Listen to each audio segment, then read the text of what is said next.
India is not producing any crude oil, but it is refining so much, bringing oil, and even there's no import into India of refined products. Instead, they are exporting to other countries. It is now time for Nigeria to do so through one man and one man alone, the Dagote of the petrochemical industry. Dagote. Hello guys, welcome once again to Think Tank TV. My people, Nigerian politicians have come again with their strange actions.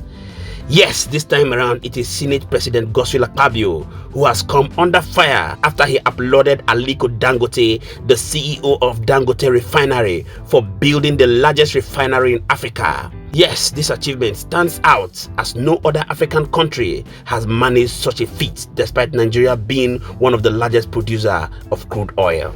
How can a country produce so much millions and millions of crude oil but continue to do import and import and import without any refinery working? How can? You mentioned here that India is not producing any crude oil, but it is refining so much, bringing oil, and even there's no import into India of refined products. Instead, they are exporting to other countries. It is now time for Nigeria to do so through one man and one man alone, the Dagote of the petrochemical industry. We are happy. Akpabio condemned Nigerians' failure in exporting crude oil only to import refined products from the same countries they sell crude to. He highlighted this as a significant oversight and the failure of past governments. However, Nigerians have sharply criticized Akpabio following his statement, pointing out his role in the very government he now tends to condemn. Many believe he has not contributed to the progress seen under private initiatives like Dagote. Interestingly, leading the charge to reprimand Akpabio were veteran journalists like Dr. Reuben Abati and Rufai Useni of Arise news channel. They echoed the frustrations of Nigerians, arguing that Akpabio should not act like an outsider, but rather support the success of Dagote Refinery through effective policies. Yes, his controversy arises amid reports that Dagote Refinery has been struggling to secure crude oil locally and had to import it from other nations, even as Nigeria continues to export its crude abroad.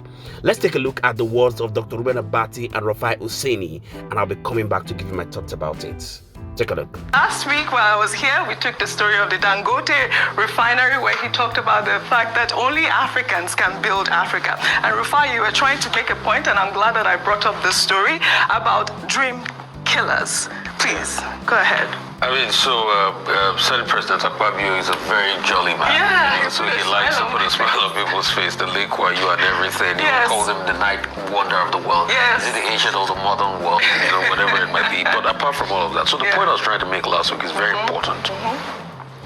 During Olusegun Obasanjo's time, Aliko and Dagote did purchase one of the refineries, I think the Port Harcourt Refinery.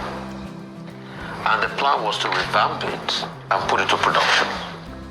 But most of those purchase sales were reversed. And that was a big problem. That was why he decided that he had to go his way and build his own refinery. You see, where government keeps letting us down, if they had allowed Aliko Dagote to revamp the Port Harcourt Refinery, it would have been producing long ago before now. Now the government just revamped the Port Harcourt Refinery many years, over 15 years after, and they're telling us it's been technically completed. So there are many assets there that are moribund that the government is not allowing people come into because of various reasons. So when Mr. Akpabio has seen another newspaper saying that he puts the government to shame, he is also part of government, and government is a continuum. The truth has to be told.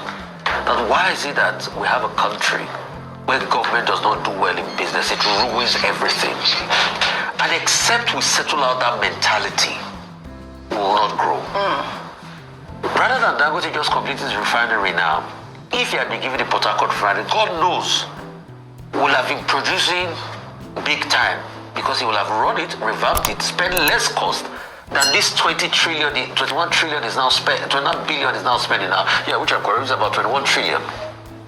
He will have produced at less cost and probably maybe will have gone ahead to take up another refinery. But the fact I wanted to also clarify last week, you've also had a lot of modular refinery deals. But the problem is, like OPAC and a couple of other ones, but the problem is getting crude is also a problem. So if Mr. Akpabio is celebrating and all of that, he should also know that the government, through NNPC, has not made crude available to Aliko Dagote. That's why he's going to buy West Texas intermediates. And if he buys at a foreign place, he will have to recoup his costs. So I think one of the things they should also do is to ensure that they prevail on NNPC, to ensure that there's crude available. But the question is, when will crude be available when we are not even meeting our OPEC quota? We are doing about 1.2 million barrels per day. Probably if you add some condensate to it, it's a little bit more than that. That will not meet the regulatory 445,000 barrels per day that we set in the early 90s for national energy security. So we must also make crude available. I talked to most of the local refineries owners, OPAC and the likes. The problem is getting crude. Even when they sell crude to them, they say they come and buy Forex.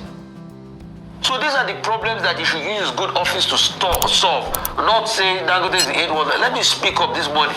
Dagote is going through a lot. Yes, he said that. He's going through hell, trying to make that refinery work. So don't just say it's the 8th one of the world. Meet him halfway, help him. As a government, see how you can ensure that he gets crude. NNPC has taken shares there. Let's make things available so that we can be able to support him. Absolutely. All right. I think the conversation also is about, increasing productivity. Yes. And that is why, Labour is asking for increase in minimum wage, and the governors are saying that they cannot because, obviously, their states are not producing. You have seen it for yourself that the situation underscores the ongoing challenges within the Nigerian oil sector and raises questions about the effectiveness of its leadership and policies. Please intentionally do well to drop your thoughts in the comment section, as we believe either directly or by proxy, our leaders will stumble on this video so that they can do well to reprimand themselves and take the right paths that would lead Nigeria to success. Also do well to hit the like button so that YouTube can recommend this video for more people to get to see. Many thanks indeed to all our viewers and returning subscribers. We really do not take it lightly. My name again is Moses, and this is Think Tank TV. See you on our next video. Bye for now.